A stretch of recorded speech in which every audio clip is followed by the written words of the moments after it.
Thank you, Jim.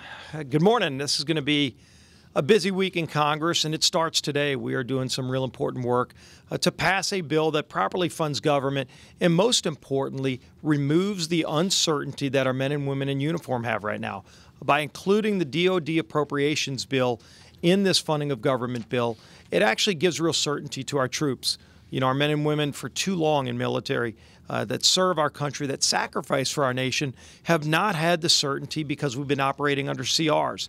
And the generals will tell you that's one of the most dangerous things and the biggest threats to our military is not having the certainty that they're going to have the tools they need so that we can not only have the ability to go out and confront the enemies all around the world, but that our men and women in uniform can have the safety in understanding and knowing that we're giving them the best equipment that's available.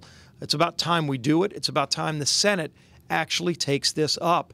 And hopefully in the next day or two, the Senate will take action after the House does this. One of the other issues included, we have some funding for community health centers, something very important for people all around the country.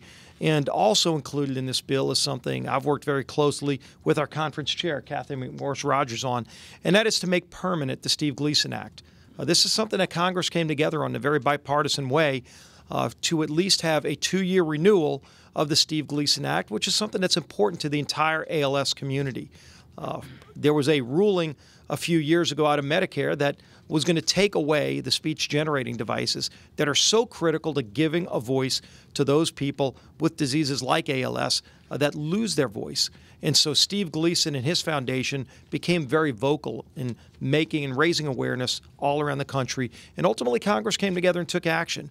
But that action expires. And in this bill, this funding of government bill, we actually make permanent the Steve Gleason Act so that all of those people in the ALS community can have the certainty they need that they will have the ability to speak and have a voice that they deserve.